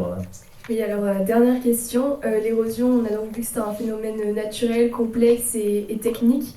Quel est votre avis quant à la retranscription des données scientifiques sur l'érosion côtière dans les politiques publiques? Y a-t-il des défis liés à la transmission de ces connaissances aux élus, aux populations locales, afin de favoriser donc une gestion éclairée et efficace du littoral? Oui, c'est plutôt pour vous, Nicolas Castel. Non, alors vous pouvez répondre tous les trois. Je ne suis pas chercheur. Non, c'est vrai qu'il existe des initiatives pour faciliter les relations entre sciences et société, portées y compris par les universités ici. À Bordeaux, il y a des initiatives de ce type-là. Je pense au réseau Airtois Rivage qui a été constitué pour faciliter ces échanges. Après, plus globalement, le monde de la recherche avance de manière libre et autonome et fournit au gré des travaux de recherche des réponses à certaines questions. Je pense que sur les phénomènes d'érosion, dans certains territoires, on a pu stabiliser un niveau de connaissance qui est suffisant pour prendre des décisions éclairées, au moins un certain pas de temps, à horizon 2050 par exemple. Les données scientifiques ne manquent pas et je pense qu'on évolue dans une région où justement les travaux ont été nombreux, où les établissements publics de l'État missionnés sur le sujet travaillent depuis de longue date. Enfin, l'Observatoire de la côte Aquitaine puis Nouvelle-Aquitaine existe depuis la fin des années 90, donc on a accumulé suffisamment de connaissances pour fonctionner. Mais ce matin même, je participais à une réunion à laquelle certaines personnes dans la salle étaient présentes également, qui a conduit à mettre sur la table des questions comme l'avenir à long terme du fonctionnement des passes du bassin d'Arcachon. Et sur certains sujets comme cela, la recherche doit continuer parce qu'on n'a pas toutes les réponses sur le fonctionnement de certains phénomènes naturels et des réponses apportées à ces questions-là pourraient nous faciliter la tâche. Maintenant, je pense qu'il n'y a pas un cloisonnement considérable entre le monde de la recherche et le monde de l'action publique dans ce domaine-là. Il y a quand même des passerelles et globalement, ça dialogue. Je pense qu'un outil comme l'Observatoire de la Côte Nouvelle-Aquitaine permet justement de disposer de compétences au sein des acteurs de l'action publique capables de dialoguer à un niveau d'expertise suffisant pour pouvoir dialoguer avec les chercheurs. Donc je pense que ça fonctionne plutôt bien. Est-ce que vous avez, allez-y, est-ce que vous avez le sentiment déjà que la population est bien sensibilisée à ces sujets? On pourra parler des élus qui, d'après ce que vous dites, le sont, mais est-ce que c'est le cas de la population? Est-ce que c'est ressenti Alors, pour compléter déjà le propos de Nicolas, je voulais juste parler des passerelles entre recherche et action publique. Moi, juste avant de prendre mon poste à l'Ifremer et juste après ma thèse, j'ai participé à un projet de recherche franco-québécois qui s'appelle HARICO pour, on aime bien les noms rigolos en recherche, HARICO pour adaptation au risque côtier, donc dans le cadre du changement climatique. Et dans le cadre de ce projet de recherche, ce qui était aussi assez original, c'est qu'on associait tout au long du projet, qui a duré 3 ans, des gestionnaires, donc des agents de services de collectivité, que ce soit en France et au Québec. Donc voilà, pour entrer vraiment dans de la recherche appliquée et utile à la gestion et au travail des gestionnaires au quotidien. On travaillait notamment sur les questions de relocalisation des biens et des activités, ou ce qu'on appelle aussi le repli stratégique. Donc voilà, il y a aussi de plus en plus de projets de recherche de ce type qui se montent, que ce soit en France ou à l'international, vraiment pour faire dialoguer recherche et action. Après, sur la sensibilisation, globalement, je pense que les populations, les citoyens sont de plus en plus sensibilisés aux questions de changement climatique. On en entend de plus en plus parler. En Aquitaine, en Nouvelle-Aquitaine, depuis les tempêtes de l'hiver 2013-2014 et aussi depuis Xynthia 2010, ces événements météo marins extrêmes, ils ont quand même remis sur le devant de la scène, on va dire, et parfois de manière dramatique, les questions de risque côtier. Donc voilà, il y a une sensibilisation et un intérêt plus fort, je pense, des populations sur ces questions. Après, voilà, c'est un travail qu'il faut poursuivre. Moi, je sais que dans le cadre de ma thèse et des suites de ma thèse, j'ai eu la chance de pouvoir valoriser pas mal mon travail au niveau du grand public grâce à un certain nombre de sollicitations de la presse. Et du coup, s'il y a des sollicitations de la presse, c'est qu'il y a un intérêt du public. Et plus il y a de sollicitations, c'est que plus l'intérêt du public est fort. Et du coup, voilà, je pense vraiment que ça va continuer cette sensibilisation va continuer à s'accroître dans les années à venir. Mais après, voilà, c'est pas pareil d'être sensibilisé que d'être concerné très directement et de faire face à ses conséquences. Nicolas Bernon, peut-être là-dessus, est-ce qu'on écoute le scientifique que vous êtes suffisamment? Les scientifiques disposent aujourd'hui effectivement sur la thématique du changement climatique. On parle d'éco-anxiété. Voilà, les populations, nul ne peut nier aujourd'hui ce phénomène, en tout cas qu'il se passe quelque chose. Et voilà, non, mais juste pour revenir aussi sur votre question, est-ce que là, ça transpire jusqu'à la population? Est-ce que ça va dans les politiques publiques? La réponse est oui. Il y a, par la montée en puissance justement des politiques publiques autour de la gestion des risques naturels et érosion côtière en particulier, des besoins de compétences dans les territoires, dans les collectivités territoriales. Donc il y a des personnes comme moi qui sont dans les territoires pour mener à bien, ou comme des géographes. Enfin voilà, il y a plein de personnes qui ont cette culture et cette compétence technique qui est présente au plus proche des populations et puis qui mettent en œuvre des actions de sensibilisation. Très bien, merci beaucoup. On a terminé avec cette deuxième partie. On va attaquer la troisième avec Maëlys Chara et Fanny Gélin. Merci de nous rejoindre.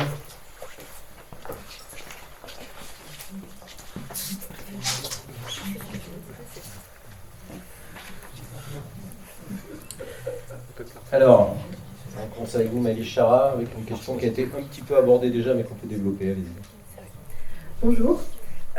Pourriez-vous rapidement revenir sur les principales dispositions de la loi littorale en vigueur en matière de protection des espaces littoraux et si vous pourriez peut-être préciser comment s'articule-t-elle aux enjeux juridiques d'expropriation des riverains menacés par l'érosion du trait de côte? Oui, je peux parler et toi? Non. Ok. Non, la loi littorale, c'est une loi votée en 86 qui a mis du temps à être mise en application, ce qui a suscité l'incompréhension du public et qui continue de susciter l'incompréhension. On se demande, oui, mais la loi littorale, comment on a pu bâtir là, etc. Et c'est vrai qu'elle mérite... il y a un certain nombre de subtilités qui méritent explication pour bien comprendre comment elle s'applique, et notamment le fait qu'il a fallu beaucoup de jurisprudence, beaucoup de cas conflictuels pour que son application soit stabilisée d'un territoire à l'autre. Il a fallu attendre la fin des années 90 quasiment, pour que des tribunaux administratifs se prononcent, et puis ensuite, CAA, Conseil d'État, stabilisent vraiment la jurisprudence et la façon d'appliquer les principes et les concepts. C'est une loi qui se veut une loi non pas de protection environnementale du littoral, mais qui est une loi d'accompagnement du développement, dans une logique de développement équilibré du littoral. Et c'est une loi qui est très connue pour l'application du principe d'inconstructibilité en bande littorale. On appelle ça la bande des 100 mètres, mais en réalité, elle ne fait pas 100 mètres cette bande. C'est une loi qui interdit la construction dans les espaces naturels dans une distance proche du littoral. Mais la nuance, c'est que c'est en dehors des espaces urbanisés. Donc, on ne peut pas construire dans la bande littorale inconstructible en dehors des espaces urbanisés. On ne peut pas s'étendre, en fait. Voilà, donc grosso modo, ça...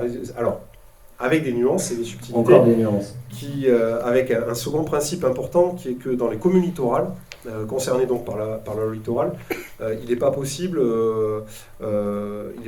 d'étendre l'urbanisation en discontinuité. Donc il faut imaginer que vous prenez l'urbanisation existante, vous la dessinez avec un crayon, vous dessinez son contour, vous pouvez venir augmenter l'urbanisation en continuité, donc il faut que les nouveaux bâtiments, les nouvelles constructions jouxtent l'urbanisation existante, mais on ne peut pas le faire de manière déconnectée de l'urbanisation existante, alors que c'est le cas à l'intérieur des terres. On peut, dans certaines situations, construire dans des espaces en discontinuité. Donc, voilà un certain nombre de principes comme ça qui ont été appliqués de manière assez efficace et dans la durée, à partir, c'est bien noté ça, à partir de la fin des années 90, et qui continue de s'appliquer. Vous me parlez d'expropriation ensuite. Oui. C'est un domaine qui est différent de l'application de la loi littorale. On va être dans d'autres cas de figure. Et sur l'expropriation, la nouveauté, c'est qu'il faut distinguer le droit de préemption du droit d'expropriation dans le domaine de l'urbanisme, du droit de l'urbanisme.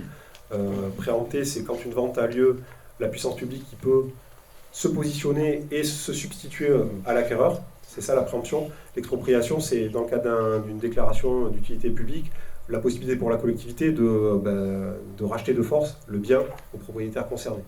Dans ce domaine-là, la loi climat et résilience de 2021 constitue un droit de préemption automatique dans une zone qui sera définie, qui s'appelle la zone d'exposition de 0 à 30 ans. Donc droit de préemption automatique, donc ça crée quand même de nouvelles possibilités d'action pour les collectivités dans ces zones-là. Et la loi climat et résilience crée des outils et de nouvelles dispositions dont on est très loin de mesurer les impacts. Là, on est juste à la veille de commencer à se dire, mais attendez, en tout cas, ça crée tout un tas de nouvelles obligations et responsabilités pour les communes responsables de l'urbanisme sur le littoral. Eugénie Cazot, peut-être là-dessus, peut-être l'expropriation, ou je ne sais pas. Pour expropriation sur le littoral, je voulais aussi peut-être mentionner ce qui préexistait à la loi climat et résilience en termes d'érosion côtière. Tout à l'heure, on faisait un petit panorama des zones exposées à l'érosion côtière en France métropolitaine notamment.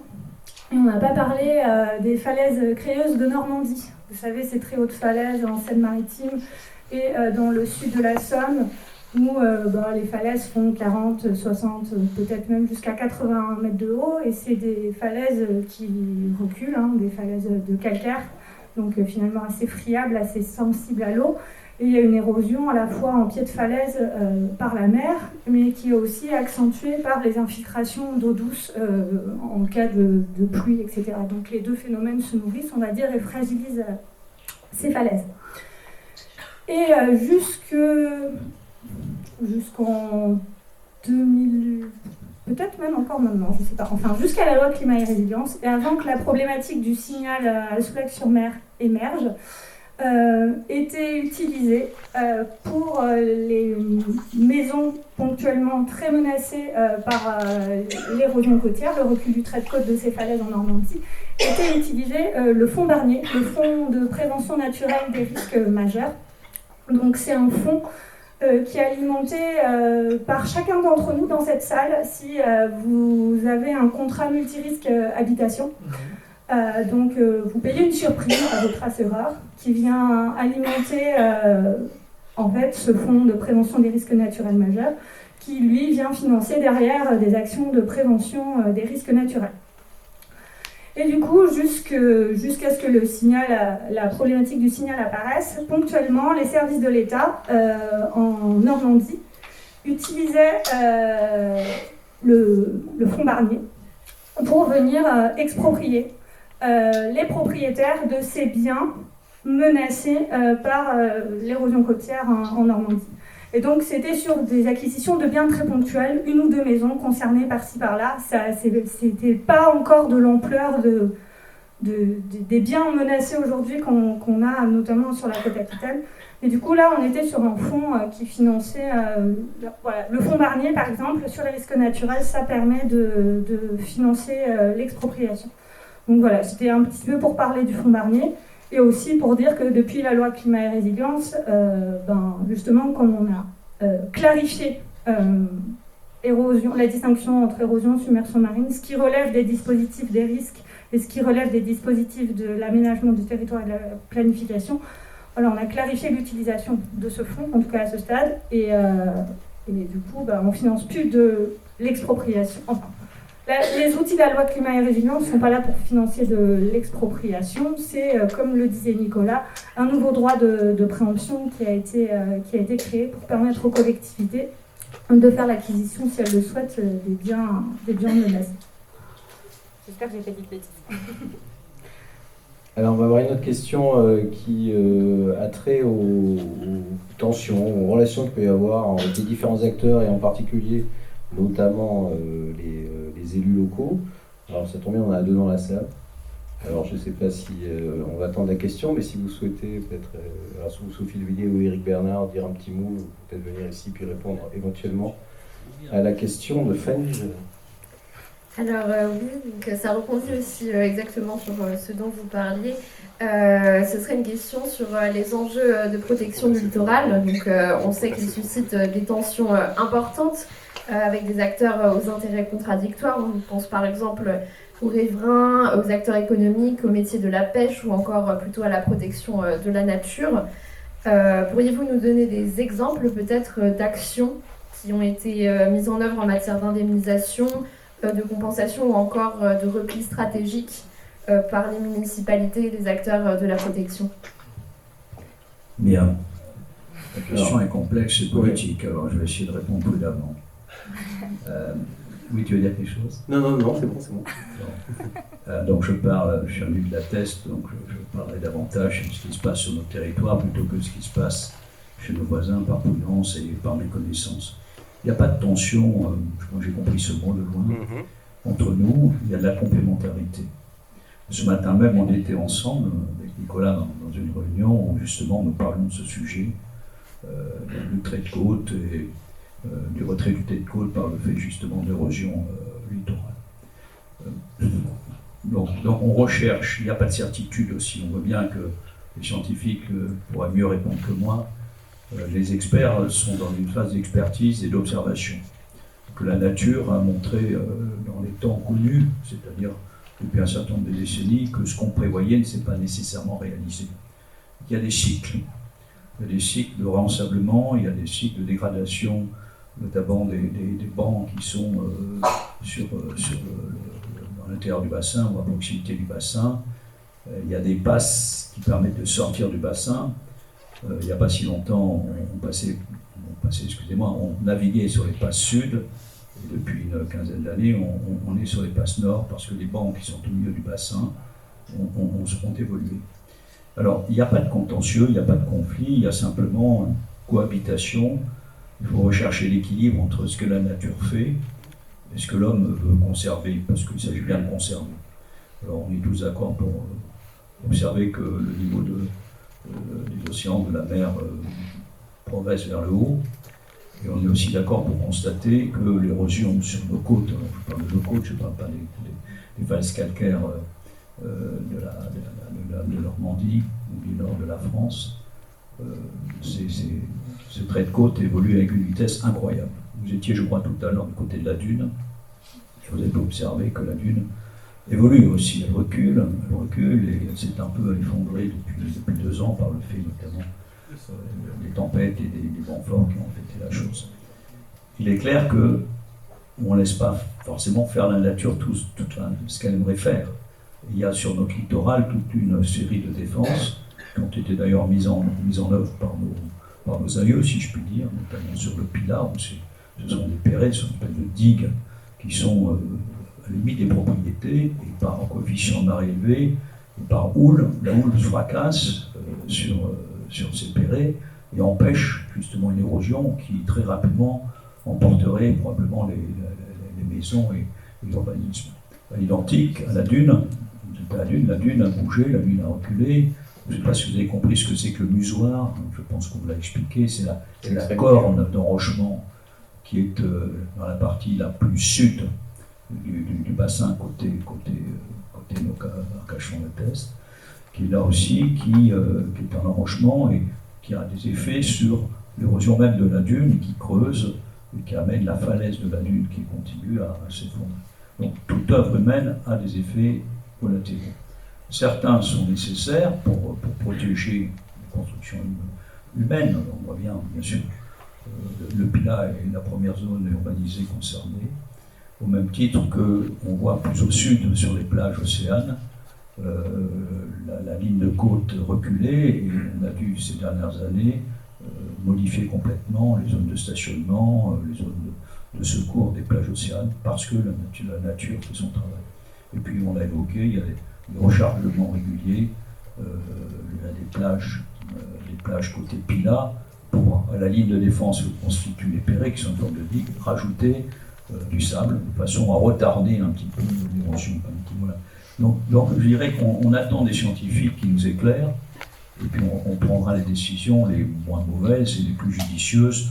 Il n'y a pas de désaccord, il y a des convictions parfois, il y a des contraintes aussi, on n'a pas forcément un objectif. Les élus, on est là pour représenter des intérêts des habitants, il y a des biens importants, il y a une histoire importante, mais je crois qu'au contraire, la complémentarité que nous recherchons, elle s'installe dans une grande harmonie, une grande confiance.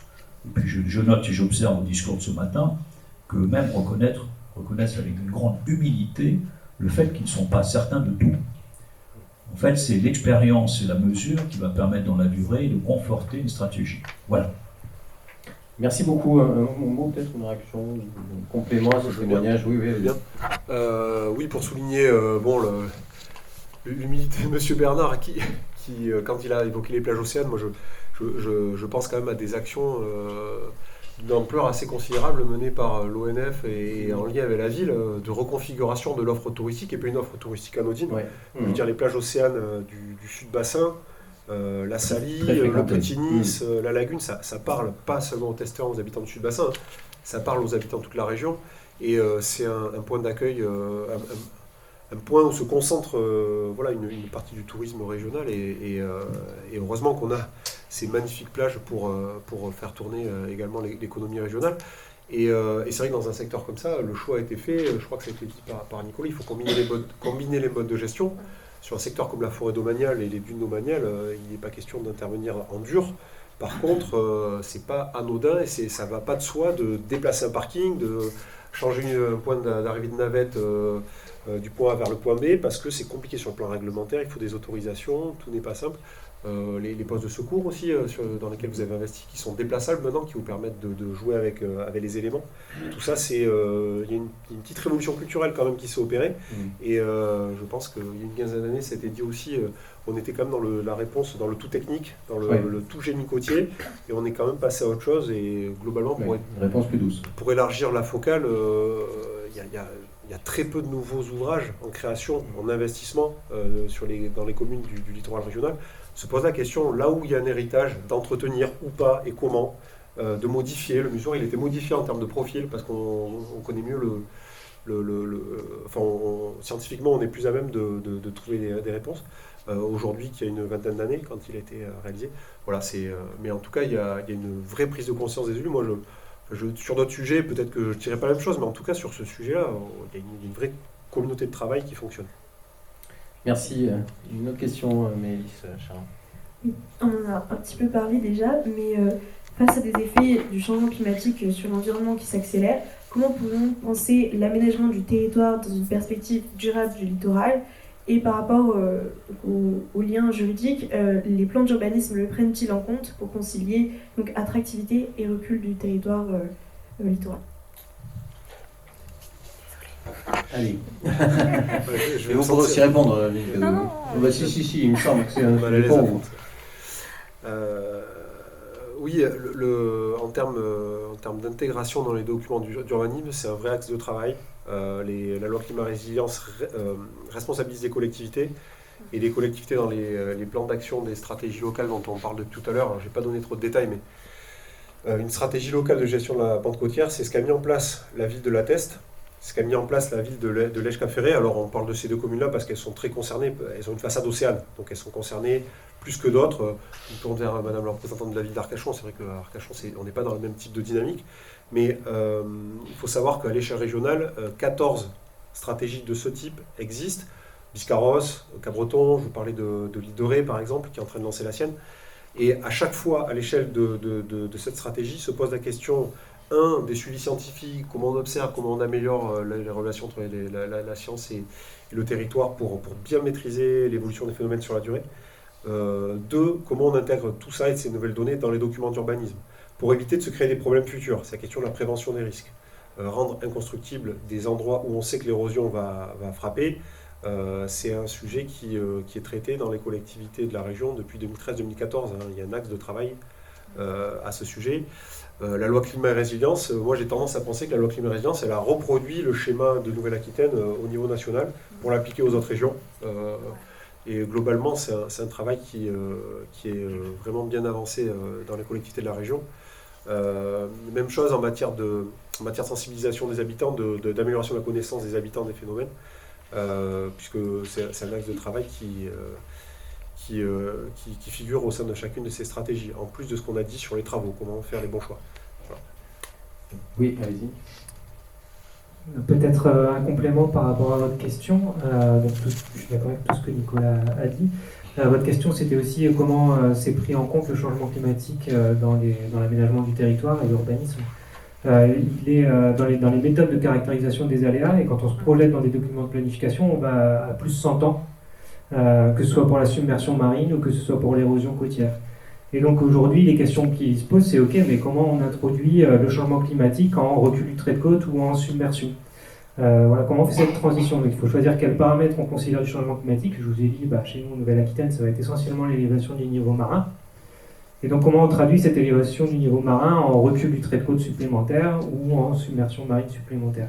Et ça, en fait, ça se fait du côté de la submersion marine depuis plusieurs années maintenant. Les plans de prévention des risques littoraux demandaient de prendre en compte 60 cm à 2100 en plus d'élévation du niveau marin.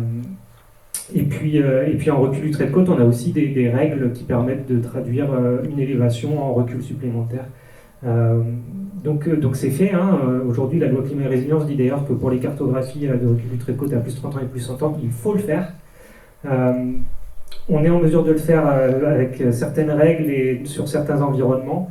C'est plus compliqué pour d'autres, donc il y a encore des choix un peu forfaitaires qui peuvent être faits. Et c'est là où on frise la frontière avec la recherche scientifique, effectivement. Mais donc aujourd'hui, en tout cas, il est demandé de le faire. Et donc on se retrousse les manches et on y travaille. Une toute question, peut-être en complément sur. Là, on passe au document d'urbanisme lorsqu'on achète une maison. Parce que c'est un travail que vous avez fait à La Rochelle, je crois. Il me semble que vous étiez assez frappé du fait que les gens, même lorsqu'ils achetaient en zone à risque, finalement, ils s'en souciaient pas tellement. D'ailleurs, on ne voit pas les prix baisser sur le littoral. Au contraire, il y a quelques achats récemment sur le bassin d'Arcachon à des prix excessivement élevés. Oui, du coup, pour préciser encore un petit peu mon profil, j'ai réalisé une thèse sur l'impact des risques côtiers, donc submersion marine et érosion côtière, sur leur impact sur les prix du foncier et de l'immobilier sur l'ensemble du littoral métropolitain. Et parmi Les 3 terrains d'études sur lesquels je me suis particulièrement focalisée dans le cadre de ma thèse, il y avait le golfe, enfin pas le golfe du Morbihan, si, le golfe du Morbihan, de la communauté de communes Auray-Quiberon-Terre-Atlantique, donc dans le sud-Bretagne. La Charente, enfin les territoires touchés par Xynthia, voilà, je me suis concentrée sur La Rochelle, enfin la communauté d'agglomération de La Rochelle en Charente-Maritime. Et dernier terrain d'étude pour moi, ça a été la communauté de communes Médoc-Atlantique en Gironde. Donc voilà, j'ai réalisé ce travail sur ces 3 territoires de manière plus spécifique. J'ai eu une étude à l'échelle nationale avec j'ai exploité statistiquement une base de données immobilière, voilà, à l'échelle du littoral métropolitain, et ensuite j'ai fait focus sur ces 3 terrains d'études où je suis allée rencontrer plusieurs familles d'acteurs, dont des professionnels de l'immobilier, des notaires et des agents immobiliers, donc qui sont au contact directement des acquéreurs quand ils accompagnent l'achat d'un bien. Et du coup, ce qui pouvait sembler assez frappant, c'est que même lorsque les acquéreurs ont connaissance du risque, de l'exposition au risque côtier, ça ne les empêche pas d'aller au bout de la vente. Voilà. Ce qui fait que, aujourd'hui, voilà, il n'y a pas de prise en compte des risques dans les prix. J'y reviendrai un petit peu plus tard, mais pour compléter sur la question, ce qu'il faut savoir, c'est que quand même, on a une amélioration du dispositif d'information sur les risques côtiers à destination des acquéreurs et des locataires depuis la loi Climat et Résilience de 2021. Il faut savoir qu'avant cette loi, cette information, elle arrivait finalement très tard dans le cadre d'une vente, puisque cette information a été de manière obligatoire délivrée uniquement au moment de la signature du compromis de vente. Donc finalement, à un moment où la décision d'acquisition est déjà prise, c'est pas quand vous êtes devant chez le notaire et qu'on vous présente cet élément en plus de tout le diagnostic immobilier du bien, c'est-à-dire le DPE, le diagnostic électrique, le diagnostic sanitaire du bien, la mérule, etc. C'était pas ça qui vous faisait revenir en arrière. Quand vous avez trouvé la maison au bon endroit, au bon prix, et que vous avez commencé à vous projeter dedans, c'est pas finalement cette information qui était balayée assez rapidement par le notaire qui allait vous faire changer d'avis. Par contre, depuis la loi Climat et Résilience, du coup, depuis le 1er janvier 2022 au 1er janvier 2023, c'est en vigueur. Maintenant, cette information, elle est délivrée beaucoup plus tôt. Déjà, il y a une mention dans l'annonce de la vente qui est obligatoire et qui vous renvoie vers le site Géorisque sur lequel vous pouvez aller consulter de manière un peu plus spécifique si votre bien est ou non dans un zonage exposé au risque côtier. Et le professionnel de l'immobilier qui vous fait visiter le bien lors de la première visite a désormais l'obligation de vous informer de l'exposition au risque du bien à ce moment-là, et puis au compromis de vente, comme c'était avant. Donc finalement, là, les gens, même avant qu'ils se projettent dans l'acquisition du bien ou quelque chose de ce style, ils ont l'information, et là, peut-être, mais je n'ai pas étudié ce que ça a donné depuis la mise en place de ce dispositif, là, peut-être que ça joue davantage sur les décisions d'acquisition. Et je refais un pas de côté, je reviens un peu en arrière. Je disais tout à l'heure qu'aujourd'hui, il n'y a pas de prise en compte des risques côtiers dans les prix du foncier de l'immobilier. Ce qui fait qu'aujourd'hui, il n'y a pas de prise en compte de ces risques dans les prix, c'est tout simplement sur le littoral quelque chose de très bête, quelque chose de très, très facile à comprendre, c'est le décalage entre l'offre et la demande. Il y a peu d'offres, il y a une offre qui est limitée, notamment par tout un tas de lois. On a parlé de la loi littorale tout à l'heure, on a parlé des plans de prévention des risques littoraux, on a parlé de tout un tas de choses. Donc globalement, on est à offre plus ou moins constante sur les territoires littoraux, et pour autant, en face, on a une demande qui est forte et qui s'est même accrue, notamment sur la période post-Covid, même si c'est une période que je n'ai pas étudiée dans le cadre de ma thèse.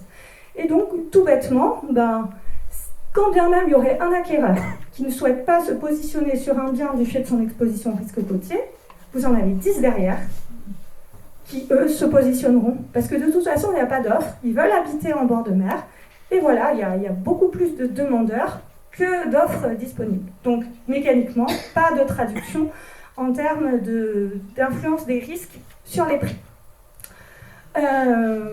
Et puis voilà, qu'est-ce que je voulais dire? Ah oui, dernier de côté. Dernier vraiment. Vous parliez tout à l'heure de La Rochelle et vous me dites que c'était un secteur sur lequel je m'étais focalisée dans le cadre de la thèse. Ce qui m'a frappée dans le cadre de mon travail doctoral et ce à quoi je ne m'attendais pas vraiment, enfin je m'attendais à ce qu'il n'y ait pas d'influence des risques sur les prix, ça en gros c'était mon hypothèse un peu de départ et le but c'était de le démontrer.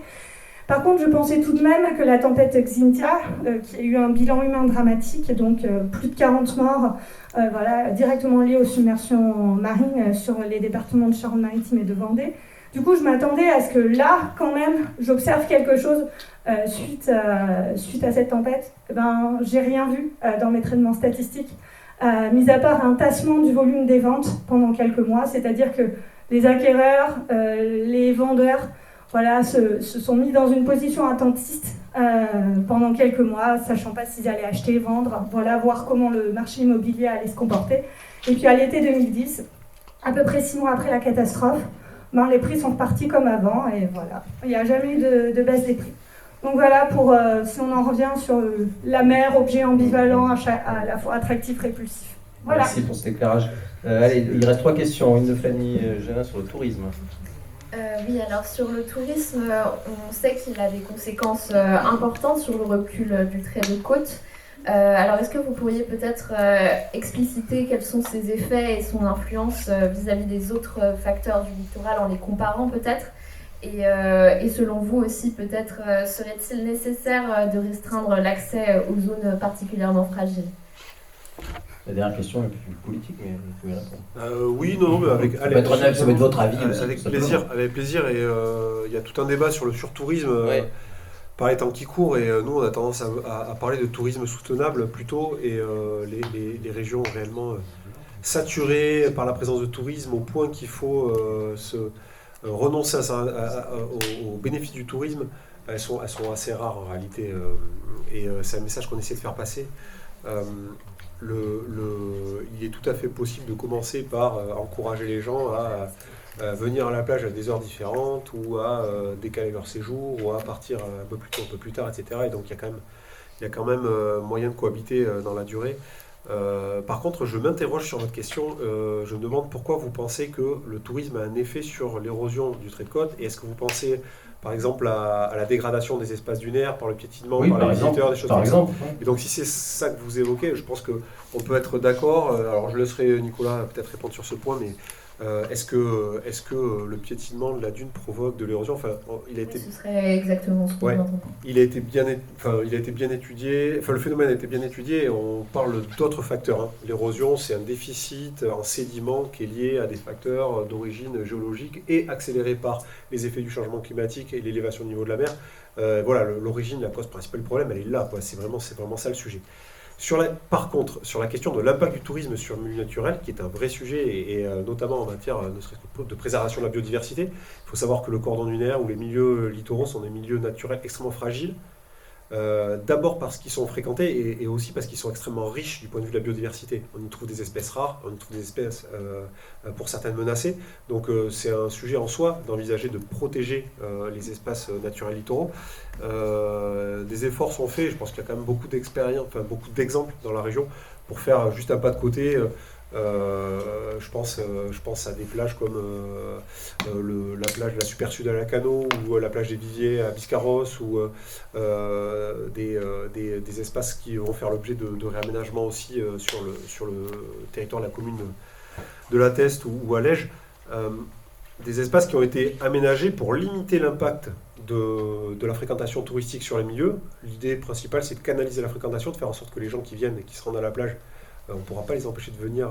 C'est un espace naturel, libre et gratuit, et je pense que c'est une aspiration en soi des habitants de la région, au-delà des communes littorales, de pouvoir profiter de l'océan et des plages. Par contre, on peut tout mettre en œuvre pour réduire l'impact de cette fréquentation. La première chose, c'est peut-être faciliter la possibilité pour ceux qui sont là pour un séjour de venir à vélo, de venir en navette, etc. Et des efforts sont faits, y compris sur les communes sur lesquelles on se situe pour ça. Et c'est d'avoir des cheminements bien identifiés, les caillebotis sur des secteurs précis. Il n'y a plus vraiment d'endroits où on peut traverser la dune où on veut, comme on veut, comme c'était le cas dans les années 80. Ça a été quand même bien canalisé et bien géré, et il y a beaucoup d'aménagements qui ont été réalisés. Ça se chiffre en dizaines de millions d'euros d'investissement donc, depuis des années. Donc voilà, c'est une façon d'accompagner le phénomène touristique. Après, plus globalement, faire en sorte d'être dans un tourisme qui aussi permet de limiter les émissions de gaz à effet de serre par les modes de transport, les modes d'habitat, etc. Ça, c'est un sujet en soi. Bon, je lance pas le sujet, mais... Nicolas Vernon, juste rapidement en complément. Oui, sur la question du piétinement de la dune, effectivement, l'impact écologique, il existe. Il y a une étude de l'ONF dans le cadre de l'Observatoire qui a été réalisée qui vise à cartographier justement tous ces cheminements sur les cordons dunaires de Gironde et des Landes. Donc allez sur le site internet de l'Observatoire si vous voulez regarder le résultat. Je fais un peu la pub du travail de l'ONF, mais oui, donc il y a un impact sur l'habitat, donc sur les habitats, sur un impact écologique, et puis il y a un autre type d'impact du tourisme sur l'évolution du littoral. Alors c'est moins le cas chez nous, mais sur d'autres littoraux, par exemple les bateaux de croisière qui provoquent des remous, du clapot ou des petites vagues qui viennent abîmer les rivages. Donc, voilà un exemple d'un impact touristique sur une côte. Très bien, merci. Allez, une question de Maëlys. Oui, donc cette question s'adresse surtout à vous, Eugénie Cazot, mais vous pouvez globalement y répondre tous les trois. Les travaux de la géographe Yvonne Batio-Quenet montrent que tout obstacle contenant l'énergie des vagues va certes les contenir sur le moment, mais à long terme entraîne un creusement et un recul de la plage, ce qui accélère donc l'érosion à moyen terme. Comment pouvons-nous donc repenser les rapports entre science et politique pour passer d'une stratégie de lutte contre l'érosion à sa prévention? Et ensuite, petite sous-partie dans la question, pensez-vous que l'activisme de la société civile est indispensable pour s'assurer que cette transition donc, entre lutte et prévention est bel et bien lieu? Alors, une réponse aussi courte que la question. Non, mais je pense qu'on a pas mal abordé déjà tout à l'heure les différents modes de gestion et la bascule un peu idéologique entre la lutte active dure qui était menée jusqu'au début des années 2010, on va dire, sans forcément se poser de questions, et puis la transition depuis vers des luttes actives, des luttes plus actives souples, ou même des solutions fondées sur la nature. Ça, je pense que ce mouvement s'est accompagné aussi par la société civile et par la plus grande sensibilité et la sensibilisation des citoyens à l'environnement, et que du coup l'acceptabilité de ces méthodes et la compréhension de l'utilité de ces méthodes est plus forte, et voilà, et c'est très bien, et il faut que ça continue à aller dans ce sens. Après, on l'a dit aussi, il n'y a pas de solution unique. Le but, c'est vraiment de continuer à croiser les différentes solutions, parce qu'en fonction des enjeux qui sont positionnés, en fonction de... voilà, il y a un site, plusieurs méthodes doivent être croisées, pas de solution unique. Après, sur le sens du reste de votre question, je vous laisse me redire... parce que c'était par rapport, donc, comment passer d'une stratégie de lutte contre l'érosion à sa prévention, et quelle est la place de l'activisme de la société civile là-dedans? Après, en quelque sorte, sinon, de toute façon, on a parlé de l'élévation du niveau marin qui est inéluctable, et du coup, on ne va pas construire le mur de l'Atlantique tout le long du littoral métropolitain, parce que même c'est pas un littoral qu'on voudrait habiter ou fréquenter en tant qu'usager du littoral ou touriste. Donc voilà, il est important d'anticiper, et c'est pour ça aussi que les dernières évolutions réglementaires, en quelque sorte, elles essaient d'accompagner, même si les solutions financières ne sont pas toujours mises en face, mais justement c'est la recomposition du littoral.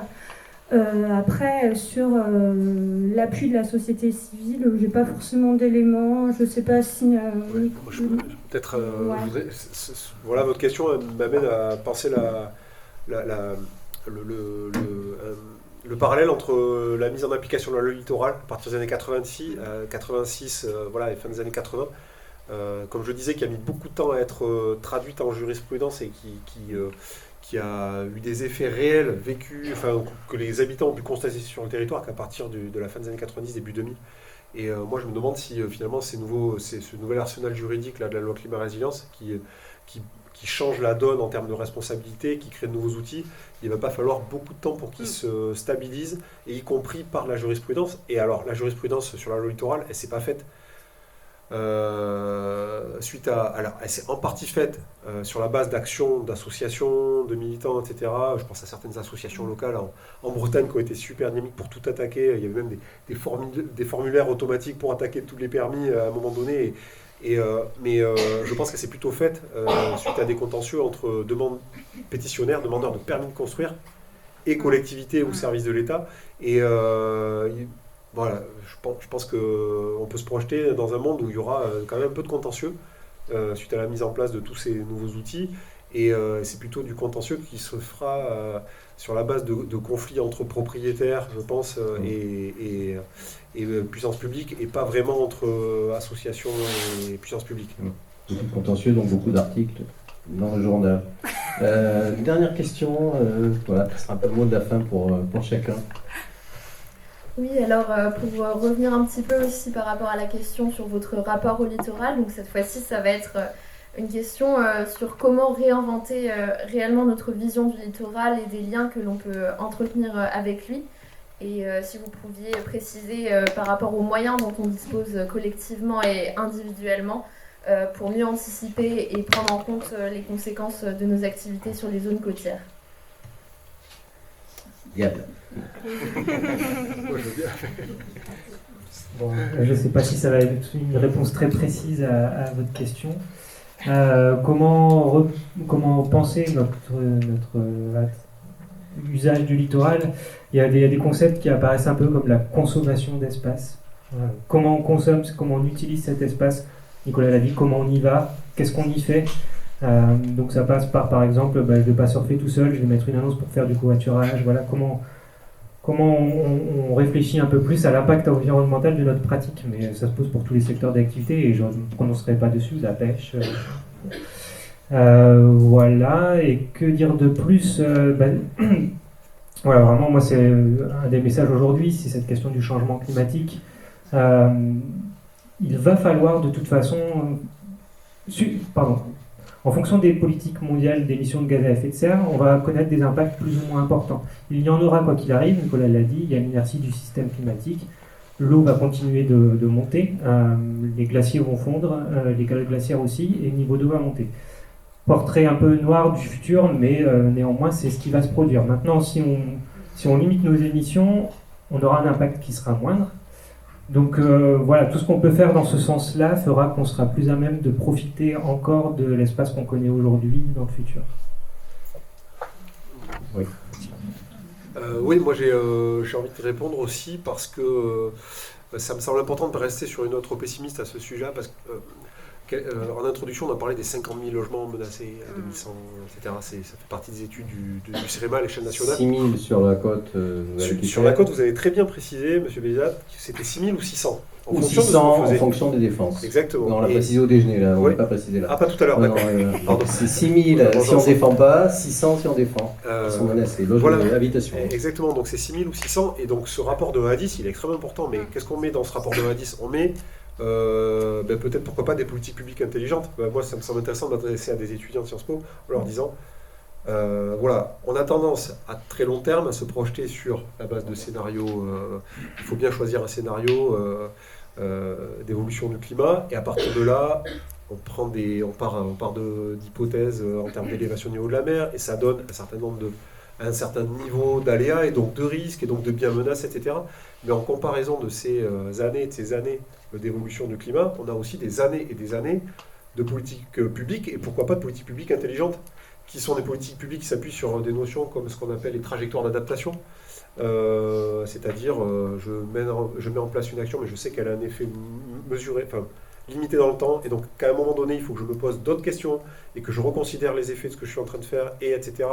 Et en réalité, avec la mise en place de toutes ces stratégies, je pense qu'on est quand même sur cette voie-là. Donc voilà, je voulais juste amener cette note positive qui consiste à dire oui, il y aura de grands changements, mais oui, on peut aussi changer la façon d'aborder les choses. Et je pense qu'un des éléments, un des champs majeurs dans lesquels ce rapport entre océan et société va se jouer, c'est au niveau des zones urbanisées et dans ce que feront les villes côtières de la gestion de leur littoral. C'est surtout là que ça va se jouer. Il y a la question du tourisme aussi qui est importante. Mais quel tourisme à l'avenir avec les effets des politiques en matière de limitation des déplacements, si il doit y en avoir, etc. Je pense qu'on va revenir peut-être à des formes de tourisme qui sont différentes, plus locales, plus de proximité, mais ça se rapproche plus de l'excursionnisme, qu'on se disait, sur les gens de la région qui viennent profiter du littoral ou autre.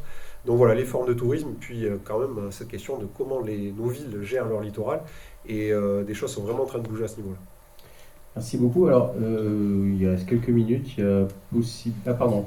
Non, mais j'avais vraiment rien à ajouter par rapport à mes deux collègues. Il m'avait semblé. Y a-t-il dans la salle des gens, il y a quelques minutes, si vous souhaitez poser des questions à nos experts intervenants, madame, mademoiselle, je ne sais pas. Ah, deux.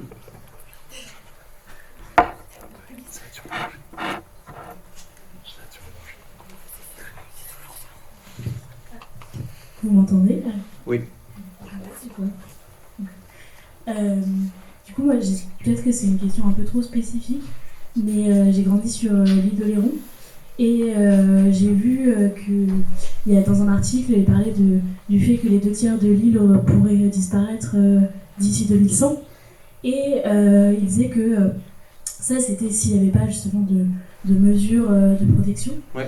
Est-ce que vous pensez que c'est réaliste que des petits territoires comme l'île d'Oléron, l'île de Ré, l'île d'Aix puissent être protégés ? Voilà, c'est tout. D'accord. Alors la deuxième question, on va faire un groupé et on va s'arrêter là.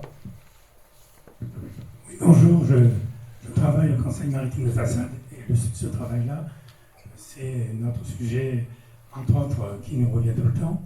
Je voudrais quand même vous dire que, pour répondre à une question sur le sable de la dune ne peut pas être utilisé pour la construction puisqu'il est rond, il ne s'accroche pas et il y a le problème également qu'il faudrait du salpêtre, mais ce n'est pas un bon sable.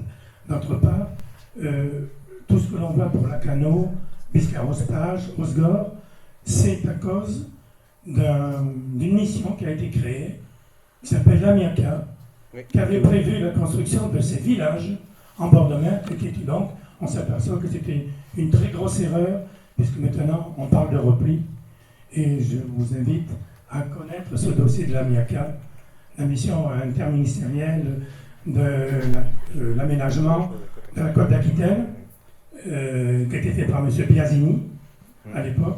Et donc tout le problème que l'on a sur l'immobilier, qui est grave, puisque la Cano, il faut un recul important. La Prade Biscarrosse actuellement refait entièrement sa plage. On a les deux hôtels, l'hôtel de la plage et les deux maisons jumelles qui seront en projet de démolition. Ça vient de cela, de cette erreur. Donc vous voyez qu'au bout de 50 ans, ce qui était prévu à 50 ans se sont trouvés tout à fait contraire à l'avenir. Merci pour ce témoignage, cette remarque. Alors simplement répondre à la question... Pour l'île d'Oléron ou l'île oui, de Ré. Oui, ou l'île de Ré. Alors pour un petit retour en arrière, je ne vais pas parler de l'île d'Oléron, mais on pourrait le faire. Mais sur l'île de Ré, par exemple, il y avait avant 3 villages. C'était 3 îles et elles ont été réunies artificiellement par des moines de mémoire. Je ne connais pas l'histoire précise, mais voilà, par des religieux en tout cas. Donc pour montrer que ce territoire a eu un visage différent et avant même qu'on parle de changement climatique. Mais on s'y est installé et on y a créé des risques. Donc est-ce que demain ça va redevenir 3 îlots ? Aujourd'hui il y a des protections, aujourd'hui il y a des politiques publiques qui visent à atteindre un certain niveau de protection et à le conserver. Donc tant que ces politiques publiques seront mises en œuvre et s'adapteront aux phénomènes futurs, eh bien ça restera. Sur l'île d'Oléron, un autre exemple, le sud de l'île d'Oléron, à Saint-Trojan, recule énormément. C'est l'une des zones les plus dynamiques en France métropolitaine. Oui, mais je vous invite à aller regarder des cartes du 19e siècle. Cette dune qui aujourd'hui se fait manger est complètement artificielle. Elle a été érigée à la suite de mise en œuvre de palissades régulièrement vers l'océan pour capter du sable qui s'y accumulait. Donc voilà, les territoires littoraux par nature sont mobiles, on s'y est installé et on a créé des risques. Maintenant, il faut les gérer, la puissance publique est quand même globalement bien organisée pour répondre à ces enjeux. Il y a encore du travail à faire, et voilà, c'est l'objet de ce que chacun d'entre nous essaie de faire. Parfait, écoutez, merci beaucoup, merci à tous les trois, merci aux étudiants pour applaudir.